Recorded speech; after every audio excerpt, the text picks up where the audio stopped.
नमस्कार। आज का मेरा वीडियो पश्चिम बंगाल में भाजपा सरकार के ऊपर है। 2026 में असेंबली इलेक्शंस होता है और बीजेपी की गवर्नमेंट आती है। बीजेपी का गवर्नमेंट आने का सबसे बड़ा कारण था टीएमसी का करप्शन। टीएमसी का जाना यहाँ से सिर्फ और सिर्फ उसका कारण था टीएमसी के अंदर का करप्शन और जो वो लोगों के ऊपर अत्याचार कर रही थी वो। टीएमसी के तो ऐसे बहुत सारे करप्शन चार्जेस हैं जिनके बारे में अगर हम बात करें तो आधी रात निकल सकती है। उनमें से कुछ ऐसे इंसिडेंट हैं जो बहुत ज़्यादा ही लोगों में चर्चित रहा। सबसे बड़ा इंसिडेंट था शारदा स्कैम। उसके बाद में आपका T, teacher recruitment scam SSC का, जिसमें 26,000 लोगों की नौकरी चली गई। बहुत बड़ा स्कैम था वो। उसके बाद आता है आरजी का रेप इंसिडेंट, जिसने पश्चिम बंगाल की राजनीति को हिला दिया था और लोगों ने बहुत जम के इसके लिए प्रोटेस्ट किया था, जिसके लिए लोगों ने पुलिस से लाठी खाई, पुलिस से डंडे खाए, लोगों के ऊपर अत्याचार हुआ। जिनके बेटी के साथ ये इंसिडेंट हुआ था, इन लोगों ने उन्हें भी नहीं छोड़ा था। उनके ऊपर भी फॉल्स चार्जेस लगाए गए थे, उनको भी गलत साबित करने की कोशिश की गई थी। जहाँ तक जहाँ तक टीएमसी गवर्नमेंट की सरकार है, तो वो अपने बचाव के लिए उसने सुप्रीम कोर्ट में कपिल सिब्बल जैसे लॉयर को हायर किया था, सिर्फ ये साबित करने के लिए कि उनका जो प्रोसेस था उस रेप इंसिडेंट के दौरान वो बिल्कुल सही था और गवर्नमेंट की इसमें कहीं से भी गलती नहीं है। खैर, मेरा टॉपिक आज वो नहीं है। मेरा टॉपिक आज ये है कि बीजेपी सत्ता में आने के पहले कुछ ऐसे वादे करती है जिसे सुन के तो बहुत अच्छा लगा था कि हाँ, ये सब चीज़ अगर बंगाल में हो तो बंगाल बंगाल के लिए अच्छा होगा, बंगाल के लोगों के लिए अच्छा होगा। लेकिन सत्ता में आने के बाद से जो बीजेपी ने कहा था और जो अभी देखने को मिल रहा है वो वैसा है नहीं। बीजेपी जब पावर में आई, जब उन्होंने इलेक्शन जीता, तो उसके कुछ ही दिनों के अंदर में तोपसिया के एक बिल्डिंग में आग लग जाता है। वो आग जो है, तो तोपसिया के एक बिल्डिंग में आग लग जाती है। आग लगने का कारण ये था कि वहाँ पे एक व्यक्ति बानतला के लेदर फैक्ट्री के नाम का लाइसेंस था उसके पास में, और वो उसी लाइसेंस से तोपसिया में ग्राउंड फ्लोर पे लेदर फैक्ट्री का काम करता था। तो उसमें आग लग गया, जिसमें 2 मज़दूर भी उसके जल के मर गए थे, जो बहुत दुखद बात है। उसके लिए यहाँ के सीएम ने और डिप्यूटी सीएम ने ये ऑर्डर दिया कि इस बिल्डिंग का पूरा वेरिफिकेशन किया जाएगा कि इसके पास में लाइसेंस था कि नहीं, इसके पास में परमिट था कि नहीं, ये लेदर फैक्ट्री यहाँ पे चलाने का। तो जो जब वेरिफिकेशन हुआ तो ये पता चला कि उसके पास में लाइसेंस है, लेकिन वो लाइसेंस उसने बानतला जूट फैक्ट्री के लिए लिया था, बानतला लेदर फैक्ट्री के लिए लिया था, ना कि टोप्सिया लेदर फैक्ट्री के लिए। और वो जगह रेसिडेंशियल एरिया था जिसमें वो कमर्शियल काम कर रहा था, वो भी लेदर का, और उसका लाइसेंस उसका टोप्सिया का था। तो जो भी हुआ उसमें फिर बंगाल गवर्नमेंट ने ये ऑर्डर दिया कि बिल्डिंग इलीगल है, इसे डिमोलाइज किया जाएगा। और उसके बाद में गवर्नमेंट ने ये भी कहा कि जितने इलीगल कंस्ट्रक्शन हैं उन्हें भी डिमोलाइज किया जाएगा। अब अगर ऐसा स्टेप गवर्नमेंट लेती है तो ये बहुत ही गंभीर मुद्दा हो जाएगा उन लोगों के लिए जिनका भी बिल्डिंग इलीगल है, क्योंकि बंगाल में ये चीज़ चलते हुए आया है और लोगों ने भी परचेस किए हैं फ्लैट्स, चाहे वो इलीगल हो या लीगल हो। अब अगर जिस बिल्डिंग में कोई रह रहा है और अगर उसे तोड़ा जाए तो ये काफ़ी दुखद घटना होगी उन लोगों के साथ, क्योंकि वो अपना फैमिली इसमें बसाते हैं, बसाए हुए हैं। तो ये उनके साथ में नाइंसाफ़ी होगी।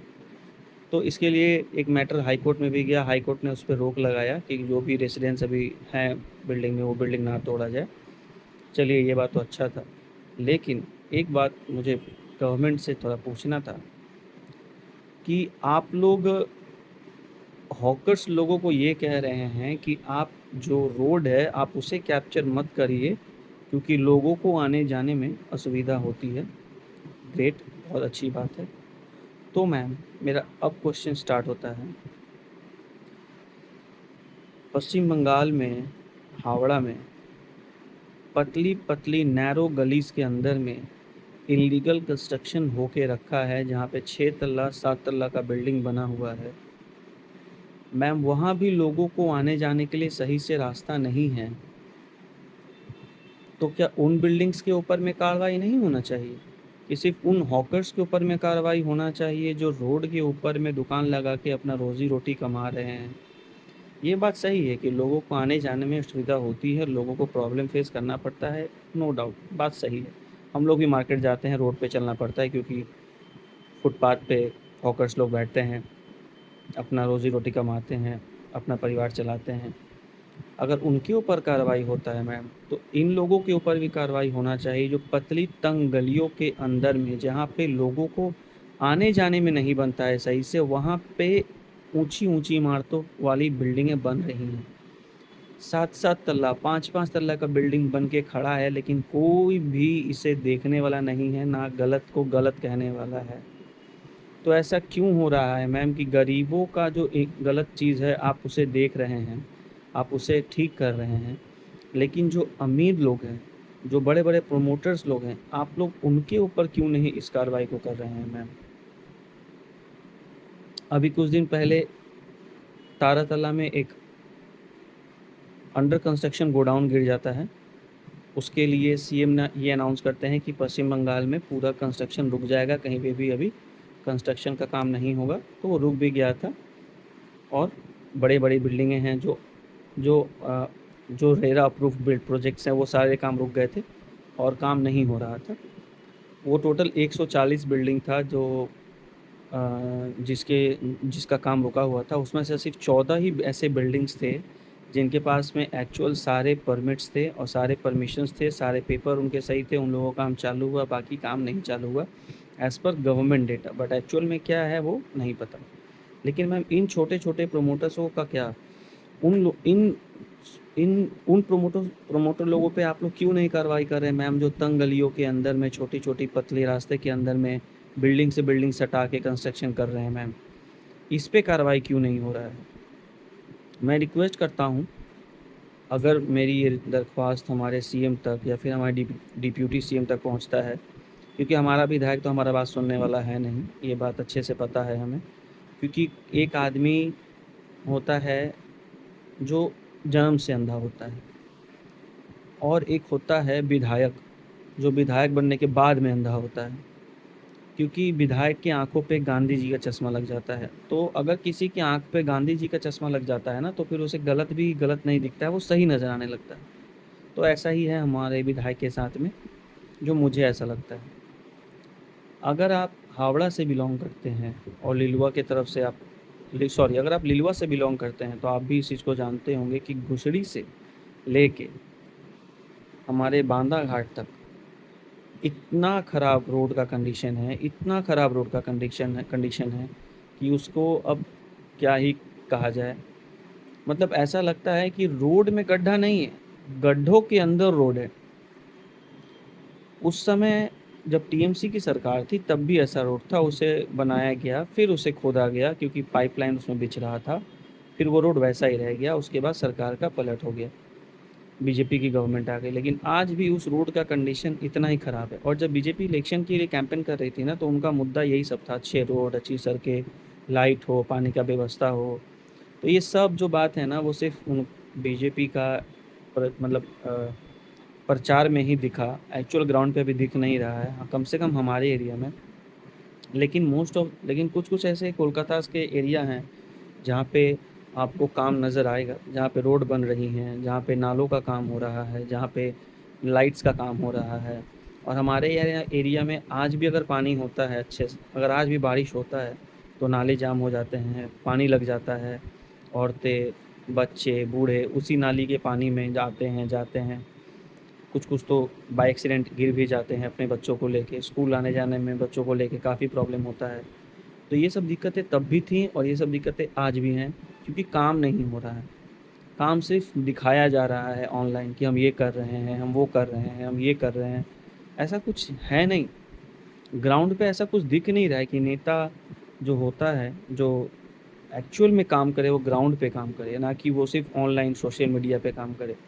और आजकल तो एक ऐसा ट्रेंड चल गया है कि नेता लोगों को अगर आप देखेंगे ना, तो वो सिर्फ और सिर्फ अपने चीज़ों को नेट ऑनलाइन ही शो करेंगे। अगर वो गाड़ी में बैठे हुए हैं किसी से फ़ोन पे बात कर रहे हैं तो वीडियो शूट करवाएंगे और उसके पीछे एक भोजपुरी गाना चलता रहेगा। वो कोई सोशल इवेंट करेंगे तो उसमें अपना बड़ा बड़ा डायलॉग दिया जाएगा। वो कोई बीजेपी का कार्यक्रम करेंगे उसमें बड़ा बड़ा डायलॉग दिया जाएगा। उससे बड़ा बड़ा डायलॉग दिया जाता है। चलिए ठीक है, वो आप अपनी राजनीति चमकाने के लिए कर रहे हैं, करिए। लेकिन जिस मुद्दे को लेके, जिस जनता के वजह से आप जीत के आए हैं, आप उस मुद्दों पे ही नहीं काम कर रहे हैं, ना आप उस जनता के लिए काम कर रहे हैं जिस जनता के द्वार पे आके, जिस जनता के गेट पे आके आपने वोट मांगा था। आज वही जनता आपको जब आपके पास जब अप्रोच करता है तो आप उसको नेग्लेक्ट करते हैं, आप उसको इग्नोर करते हैं। नहीं, ऐसा कुछ नहीं है, ऐसा कोई काम नहीं हो रहा है। तो सर ये फिर आखिर आखिर फिर फ़ायदा ही क्या है आप लोगों का गवर्नमेंट लाके? कोई फ़ायदा नहीं है। और एक चीज़, बीजेपी गवर्नमेंट आती है, उसके बाद में अनाउंसमेंट किया जाता है कि हम लोग कुछ ऐसे नंबर्स लॉन्च करेंगे जिस नंबर पे डिप्टी सीएम की तरफ से भी कहा गया, सीएम की तरफ से भी कहा गया, उन नंबर्स पे कॉल करके आप अपने एरिया में या फिर अपने आसपास के मोहल्लों में कुछ भी अगर आप गलत देख रहे हैं, इलीगल कंस्ट्रक्शन है, कोई बेआईनी निर्माण कर रहा है, कहीं कोई रोड ब्लॉक करके रखा है, चाहे फिर किसी भी तरह का आपको गलत काम दिखे तो आप उसे रिपोर्ट करिए, हम लोग उसमें कार्रवाई करेंगे।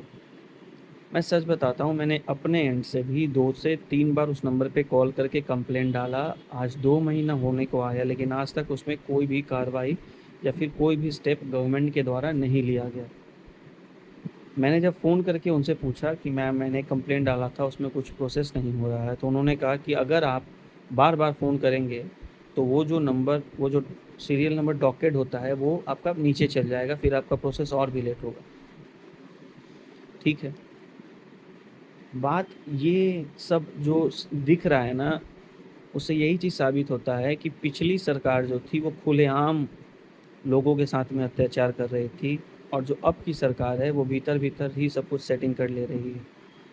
क्योंकि अपने आँखों के सामने से गलत चीज़ हम देख रहे हैं, और जो विधायक है वो भी जान रहा है, लेकिन वो कुछ नहीं कर रहा है, वो सिर्फ चुपचाप बैठा हुआ है। तो आखिर इससे फिर होने क्या वाला है? परिवर्तन तो कुछ नहीं आएगा। आप कहे थे बंगाल में परिवर्तन आएगा, बंगाल में परिवर्तन आएगा। क्या परिवर्तन आ रहा है? हाँ, एक चीज़ है, एक बात की मैं बिल्कुल अप्रिशिएट करूँगा हमारे बंगाल गवर्नमेंट को। बंगाल में जब उनकी सरकार आई उसके बाद में लक्ष्य जी ने अनाउंस किया कि वो एक बहुत बड़ा प्रोजेक्ट लेके आ रही है डानकुनी में।